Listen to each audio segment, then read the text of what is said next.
আসসালামুআলাইকুম ওয়াৰাহমাতুল্লাহি ৱাবাৰকাতুহু। মোৰ অন্য এটি ভিডিঅ'লৈ আপোনালোক সকলোকে স্বাগতম জনালোঁ। আজি লৈ আহিছোঁ ছুইট ডিছ এটা, মানে ডেজাৰ্ট ৰেচিপি এটা। আৰু এই ৰেচিপিটো মই চেৱৈ দি বনাইছোঁ। আমি ঘৰত যিটো চেৱৈ ব্যৱহাৰ কৰোঁ সেই চেৱৈ দিয়ে বনাইছোঁ আৰু বহুত টেষ্টি আছিলে, খাব বহুত ভাল হৈছিলে। আৰু আপোনালোকে বনাই চাব বুলি আশা কৰিলোঁ আৰু মোৰ ভিডিঅ'টো ভাল পাব বুলি আশা কৰিলোঁ।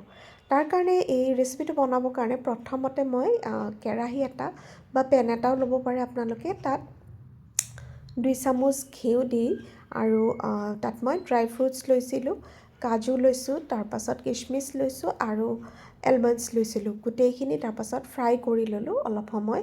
আৰু সেইখিনি ফ্ৰাই কৰাৰ পাছত সেইখিনি উঠাই থ'লোঁ আৰু একেটা কেৰাহীতে আকৌ অকণমান ঘিউ দি পেলাই তাত ইলাইচি কেইটামান দিছোঁ থেতেলিয়াই, আৰু সেইখিনি অকণমান সময় ফ্ৰাই কৰি লৈছোঁ ইলাইচিখিনি। আৰু তাত মই নৰ্মেল যিবিলাক চেৱৈ আমাৰ ঘৰত থাকে সেই চেৱৈয়ে মই দি ফ্ৰাই কৰিছোঁ। এইটো বনাওঁতে একচুৱেলি যিটো ৰেডিমেড চেৱৈ পায়, যিটো ইজি মানে লগে লগে খাব পাৰে, সেই চেৱৈটো হ'লে বেছি ভাল হয়। আৰু চেৱৈখিনি মই অলৰেডি ফ্ৰাই হ'ব দিলোঁ। আৰু ইফালে বাতি এটাত গাখীৰ অকণমান আৰু তাত কাষ্টাৰ্ড পাউডাৰ লৈ লৈছোঁ। আৰু তাৰপিছত তাত এভৰিডে অকণমানো দি দিছোঁ, মানে মিল্ক পাউডাৰ অকণমান দিছোঁ, দি সেইখিনি ভালকৈ মিক্স কৰি লৈছোঁ। আৰু এইখিনি মিক্স কৰি পেলাই মই থৈ দিলোঁ। আৰু ইফালে এই চেৱৈখিনি আধা যেতিয়া ফ্ৰাই হৈ গ'ল, তাৰপাছত তাত মই চেনি দিলোঁ আৰু চেনি আৰু গাখীৰ অকণমান দিছোঁ। চেনিটো আপোনালোকে কিমানখিনি মিঠা লাগে সেই হিচাপত চেনি দিলেই হ'ল। আৰু দি এইখিনি আকৌ অকণমান সময়ৰ কাৰণে ফ্ৰাই কৰিছোঁ। এইখিনি মানে একেবাৰে ড্ৰাই হৈ যাব লাগিব, মানে যিটো ফ্ৰাই হৈ পেলাই। আৰু এইখিনি প্ৰায় ফ্ৰাই হৈ গৈছে আৰু এইখিনি ড্ৰাই হৈ গৈছে। তাৰপাছত এইখিনি মই কি কৰিলোঁ, বাতি এটাত প্লেট এখনত উলিয়াই দি দিওঁ।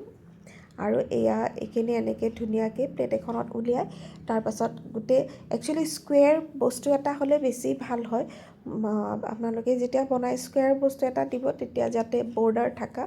মই কিন্তু প্লেট এখনতে দিছিলোঁ আৰু তাৰপিছত তাৰ ওপৰত এইবিলাক ড্ৰাই ফ্ৰুটছখিনি দি দিছোঁ। আৰু এইখিনি দি অকণমান সময়ৰ কাৰণে এইখিনি এনেকৈ মানে হেঁচি দিছোঁ যাতে বস্তুটো ছেট হৈ যায়। আৰু ইফালে মই আন এটা চচপেনত গাখীৰ লৈছোঁ আৰু তাত অকণমান চেনি দিছোঁ। চেনি যিহেতু মই অলৰেডি সেইখিনিত দিছিলোঁৱে, সেইকাৰণে ইয়াতে আৰু অলপ চেনিহে দিছোঁ। আৰু ইয়াত মই কাষ্টাৰ্ড মিক্সখিনি এড কৰি দিছোঁ। আৰু এইখিনি কণ্টিনিউৱাছলি মই এনেকৈ লৰাই আছোঁ। তাৰপিছত তাত অকণমান ক্ৰীম দিছোঁ, আমুলৰ যিটো ফ্ৰেছ ক্ৰীম হয় সেই ক্ৰীম দিছোঁ। ক্ৰীমখিনি দিয়াৰ পাছত সেইখিনিও মিক্স কৰি দিছোঁ ভালকৈ। আৰু তাৰপাছত তাত মই কনডেন্স মিল্ক অকণমান দিছোঁ। এইখিনি দিয়াৰ পিছত এইখিনিও তাৰ লগত ভালকৈ মিক্স কৰি লৈছোঁ। আৰু এইটো অলৰেডি ডাঠ হৈ গৈছে, মই এনেকৈ লৰাই এই বস্তুখিনি অলৰেডি ডাঠ হৈ গৈছে। দেখিছে কিমানখিনি ডাঠ হৈছে। আৰু তাৰপাছত মই গেছটো অফ কৰি দিলোঁ। আৰু এই বস্তুখিনি কাপ এটাত লৈ পেলাই ইয়াত মই এনেকৈ ঢালি দিছোঁ। একচুৱেলি যদি 4-কোণীয়া বাতি হ'ল হয়, তেতিয়া মানে বৰ্ডাৰ থাকিলে তেতিয়া বস্তুটো এনেকৈ স্প্ৰেড হৈ নাযায়। স্প্ৰেড হৈ নগ'লে বেছি ভাল লাগে। মোৰ অকণমান স্প্ৰেড হৈ গৈছে।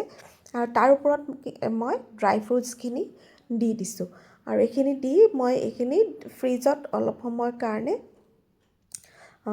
ডিপ ফ্ৰিজত থৈ দিছোঁ 1 ঘণ্টামানৰ কাৰণে।